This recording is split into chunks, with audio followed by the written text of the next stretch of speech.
இப்போ இங்கே இருக்கிற லேடிஸ்டைலாம் கேட்குறேன், குறிப்பாக மிஸ்ஸஸ் நரேந்திரகுமார்கிட்ட கேட்குறேன். இப்போ தென்காசியில் இருக்கிற எல்லா ஜவுளி கடையிலையும் ஒரு 10-30 ஜவுளி கடை இருக்கு. எல்லா ஜவுளி கடையிலையும் ஒரே கலர் ஒரே டிசைனில் தான் புடவை இருக்கு. ஒரு கற்பனை. எந்த கடைக்கு, பாரதி சில்க்குக்கு போனாலும் சரி, ஹாஜி முஸ்தாஃபா போனாலும் சரி, பாம்பே ஸ்டோர் போனாலும் சரி, மெரூன் கலரில் சின்ன சின்னதாக பூ போட்டு புடவை இருக்கு. வேற டிசைன் இல்லையான்னு கேட்டால் இல்லைங்கிறாங்க. சரி, பாம்பே ஸ்டோரில் தான் இல்லைன்னு சொல்லி பாரதி சில்க்ஸுக்கு போனோம்னா அங்கேயும் அதே டிசைன் வச்சுருக்காங்க. ஏங்க வேற டிசைன் இல்லைங்கிற.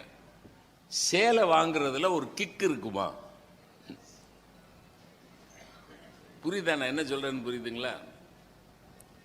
விதவிதமா சேலை, விதவிதமா டிசைன், விதவிதமா கலர், இந்த கடையில் ஏறி அந்த கடையில் ஏறி இறங்கி 5 மணி நேரமா செலக்ட் பண்ணி 5 புடவையை எடுத்து இதை வச்சிருங்க, இன்னும் 2 கடை பார்த்துட்டு வரோம் அப்படின்னு போனா தான் மகிழ்ச்சி.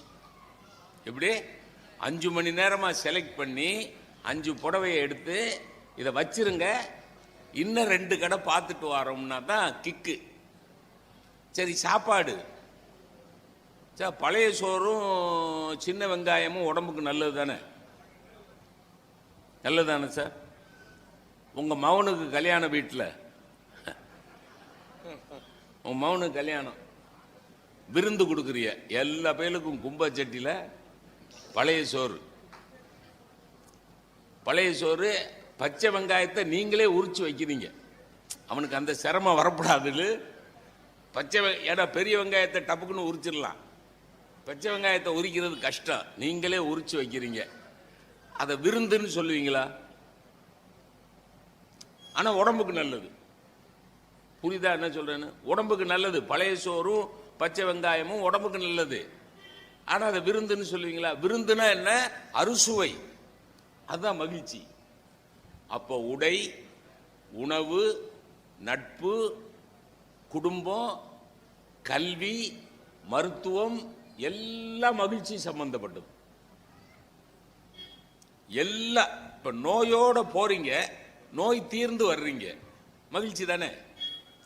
மருத்துவமனைக்குள்ள போகையில நோயோட போறீங்க, 10 நாள் அட்மிட் ஆகிருக்கிறீங்க, திரும்புற போது you are perfectly all right, நீங்க நார்மலா இருக்கலாம்னு டாக்டர் சொன்னார்னா அதை விட உலகத்தில் பெரிய மகிழ்ச்சி வேற என்ன இருக்கு? புரியுதுங்களா? ஒரு கேள்வி கேட்கிறேன். சாப்பிடுறது மகிழ்ச்சின்னு சொன்னல, நான் இப்ப இந்த பெரிய சபையில கேட்கிறேன், சாப்பிடுறது மகிழ்ச்சியா ஜீரணம் ஆகுறது மகிழ்ச்சியா?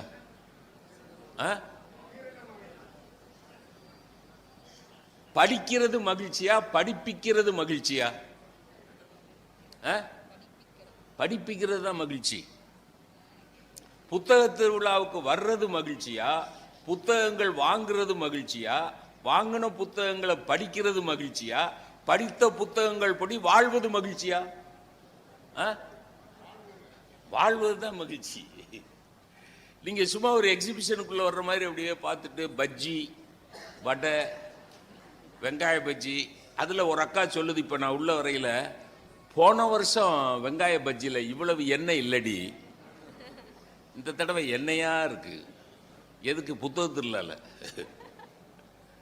புத்தக திருவிழால பஜ்ஜி, பஜ்ஜி சொஜ்ஜி.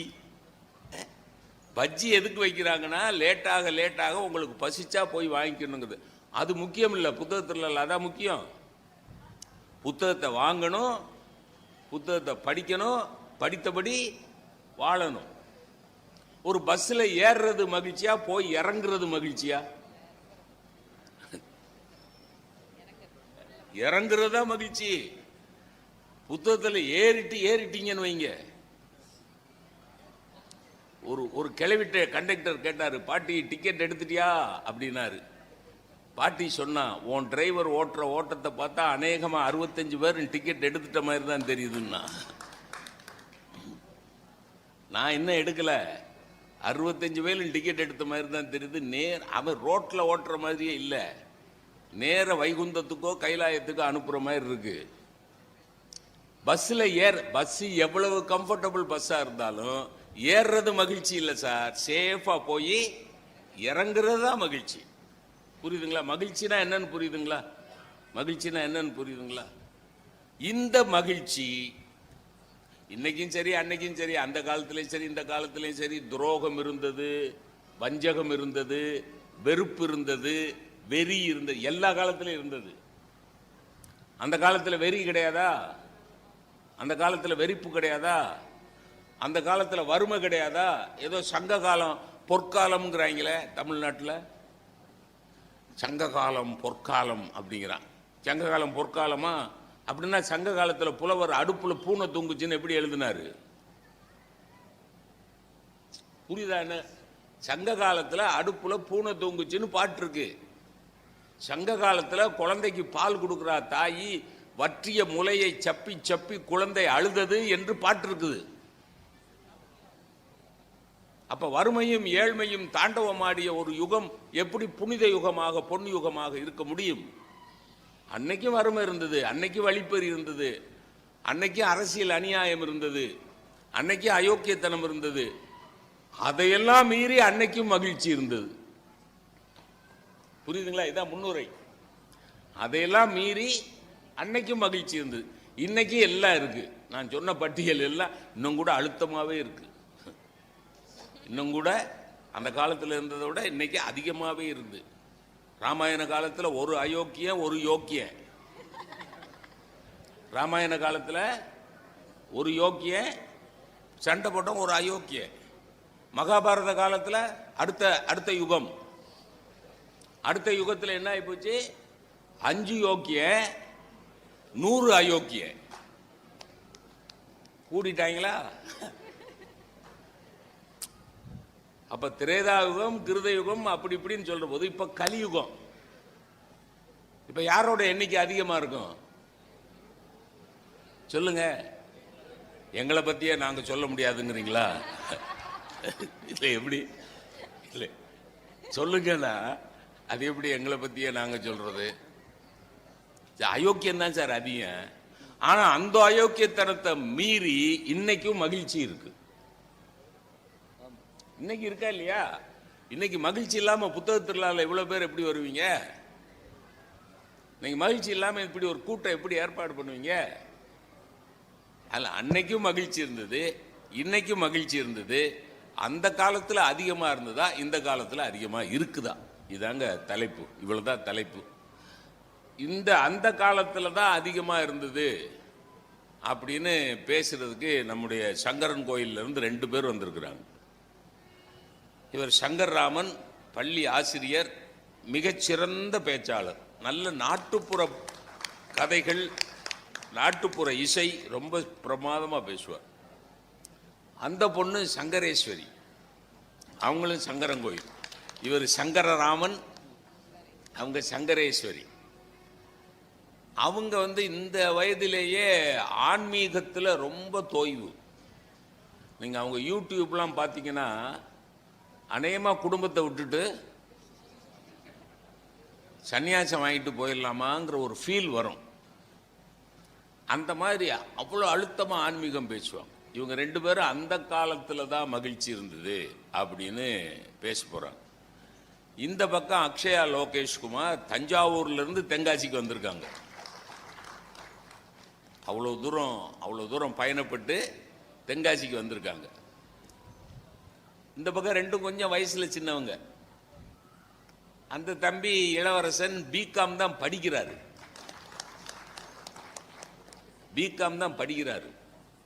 அப்ப இந்த காலத்து பிள்ளைங்க 2 பேரும் இந்த காலம்னு பேசுறாங்க. கொஞ்சம் வயசான சங்கரேஸ்வரி வருத்தப்படக்கூடாது.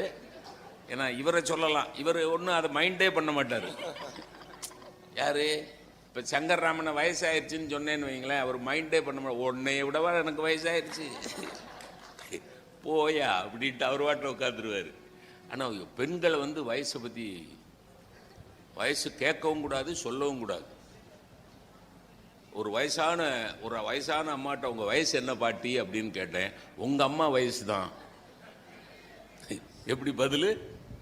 உங்க வயசு என்ன பாட்டின்னு கேட்டா உங்க அம்மா வயசு தானே, முடிஞ்சு வச்சு. உங்க அம்மாவும் கிளவி நானும் கிளவின்னு அர்த்தம். வயசு கேட்கக்கூடாது. 4 பேர் அருமையா பேச போறீங்க. ரொம்ப மகிழ்ச்சி.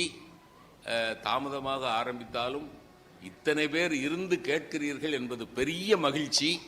அந்த மகிழ்ச்சியை எங்களுக்கு கொடுத்த உங்களுக்கெல்லாம் நன்றி கூறி, மகிழ்ச்சியான வாழ்க்கை அந்த காலத்திலா இந்த காலத்திலா என்கிற அருமையான தலைப்பில் அந்த காலத்திலே தான் மகிழ்ச்சியான வாழ்க்கை என்கிற அணி துவங்குகிறது. அந்த அணியின் முதல் பேச்சாளராக அருமை நண்பர் சங்கர்ராமன் அவர்கள் பேச வருகிறார்கள். அவர்களை வாழ்த்தி வாதங்களை வைக்குமாறு கேட்டுக்கொண்டு முன்னுரையை நிறைவு செய்கிறேன். நன்றி, வணக்கம். மகிழ்ச்சி நிறைந்த வாழ்க்கை அந்த காலத்திலா இந்த காலத்திலா? இது உள்ளங்கனி நெல்லிக்கனி போல தெரிகிறது. அது இந்த காலத்தில் அல்ல, அது அந்த காலத்தில் தான், அந்த காலத்தில் என்று சொல்வதற்காக ஆதாரங்களோடு வந்திருக்கிறேன். நடுவர் அவர்களே, புத்தக திருவிழாவுக்கு வரும்பொழுது படிப்பதற்கு புத்தகம் வாங்குவோம். படித்து முடித்தவுடன் நாமும் எழுத்தாளராக வேண்டும் என்று சிலருக்கு ஆசை வரும் இல்லையா? முயற்சி செஞ்சுக்கிட்டே இருப்போம். அதுல தான் மகிழ்ச்சி தொடங்கணும் நமக்கு. உண்மையிலேயே ஆத்மானம் என்கிற ஒரு கவிஞன், அவன் எழுதுனா ஒரு நிறைய கவிதைகள் எழுதியிருக்கிறாரு. ஒரு கவிதை சொல்றேன், எழுதுன்னு ஆசைப்படுறவங்களாம் அதை படிக்கணும். எழுது எழுது, பேனாமுனையின் உரசலாவது கேட்கட்டும் எழுது. இப்படி ஒரு கவிதையை எழுதினார் ஆத்மானம் என்கிற மகத்தான ஒரு கவிஞர்.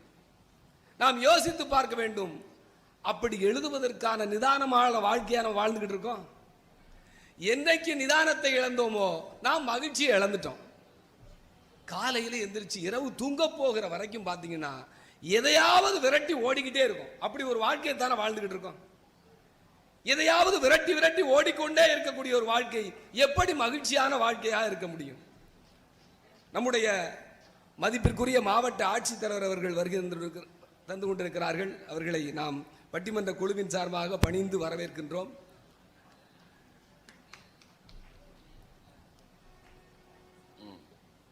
இன்றைக்கு ஒரு காலத்தில் சொல்லுவாங்க, கிராமங்களில் பெண் குழந்தைகள் நடந்து போச்சுன்னா சொல்லுவாங்க, குனிஞ்சதில் நிமிராம போகுது பாரியா இந்த பிள்ளை, எவ்வளவு நிதானமா இருக்கு பாரு, இந்த மாதிரி பிள்ளைதாயா குடும்பத்துக்கு நல்லது அப்படின்னு பேசுவாங்க இல்லையா?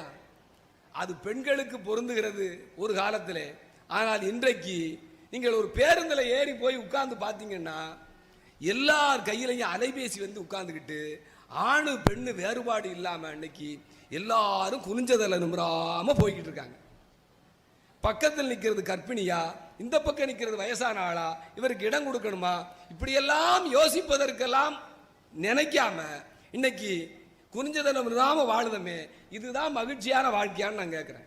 என்றைக்கு இன்றைக்கு அலைபேசி என்கிற இந்த ஊடகம் நம் கைக்கு வந்துச்சோ அன்னையிலிருந்து நம்ம மகிழ்ச்சி என்பது விலகி விலகி விலகி போய் ரொம்ப தூரமா போய் நிற்குது மகிழ்ச்சி என்பது. 30 ஆண்டுகளுக்கு முன்னால திருவேங்கடத்து பக்கத்தில் இருக்கக்கூடிய ஒரு சின்ன கிராமத்தில் பிறந்த ஓம் முத்துமாரி என்கிற ஒரு நாட்டுப்புற கலைஞர், கலைமாமணி விருது பெற்றவர். அவர் பாடினார் 30 ஆண்டுக்கு முன்னால, இன்னைக்கு இல்லை. அவர் பாடுவார், என்னம்மா தேவி ஜக்கம்மா உலகம் தலகீழ தொங்குதே நியாயம்மா, என்னம்மா தேவி ஜக்கம்மா உலகம் தலகீழா தொங்குதே நியாயம்மா, சின்னஞ்சிறுசெல்லாம் சிகரெட்டு பிடிக்குது, சின்னஞ்சிறுசெல்லாம் சிகரெட்டு பிடிக்குது, சித்தப்பமார்கிட்ட தீப்பெட்டி கேட்குது, என்னம்மா தேவி ஜக்கம்மா அப்படின்னு பாடுவார். அப்போ உலகம் தலகீழா மாறி போய் கிடக்குன்னு 30 ஆண்டுகளுக்கு முன்னாலே அவர் பாடிய ஒரு நாட்டுப்புற கலைஞருடைய வாழ்க்கை இன்னைக்கு ரொம்ப ரொம்ப சீரழிஞ்சு போயிருக்கு. அப்ப எங்க மகிழ்ச்சியை தேட முடியும்? என்றைக்கு 30 செகண்ட்ல 30 நொடியில ஒரு ரீல்ஸ் பார்த்து நாம் மகிழ்ச்சி அடைஞ்சிட்டோம் நினைச்சிட்டோமோ இது ஒரு மகிழ்ச்சியா? 30 செகண்ட்ல ரீல்ஸ் பார்த்து பழகக்கூடிய ஒரு தலைமுறையை உருவாக்கி இருக்கிறோம், இதுதான் மகிழ்ச்சியா? எதையெல்லாம் இழந்தோம், எதையெல்லாம் காணாம போச்சு? ஏகாதசி என்கிற ஒரு கவிஞன் பிரமாதமா பாடினான். எதெல்லாம் காணாம போச்சு நம்மகிட்ட? இங்க ஐயா முன்னுரையில் அருமையா சொன்னாங்க இல்லையா, அதை பாட்டா பாடியிருக்கான் அந்த கவிஞன். முற்றம் வைத்த வீடும் போச்சு, முன்வாசல் மரமும் போச்சு, முற்றம் வைத்த வீடும் போச்சு, முன்வாசல் மரமும் போச்சு, கட்டிலே படுத்தபடி கதைகள் கேட்ட காலம் போச்சு, ஆத்து கூழியல் போச்சு, ஐர மீன் குழம்பும் போச்சு, ஆத்து கூழியல் போச்சு, ஐர மீன் குழம்பும் போச்சு, சேர்த்து வச்ச தெம்மாங்கும் தான் சேதாரம் ஆகி போச்சு. காலம் மாறி போச்சு, அட காலம் மாறி போச்சு, கருப்பு வெள்ளை போய் கலர் தான் வந்தாச்சு. இன்னும் சொல்றாங்கய்யா, குருவிகள் சத்தம் போச்சு, குருவிகள் சத்தம் போச்சு, குதிரை வாலி சோறும் போச்சு, பருத்தி நூல் ஆடை போச்சு, பச்சை தண்ணி பாக்கெட்டாச்சு. காலம் மாறி போச்சு, அட காலம் மாறி போச்சு, கருப்பு வெள்ளை போய் கலர் தான் வந்தாச்சு என்று பாடினான். இந்த பாடலுக்குள்ளேயே இன்றைக்கு மகிழ்ச்சி எல்லாம் காணாமல் போய் எதையெல்லாம் தொலைத்து விட்டு உம்மனா மூஞ்சிகளாக உட்கார்ந்து இருக்கிறோம் என்பது நன்றாக தெரியும்.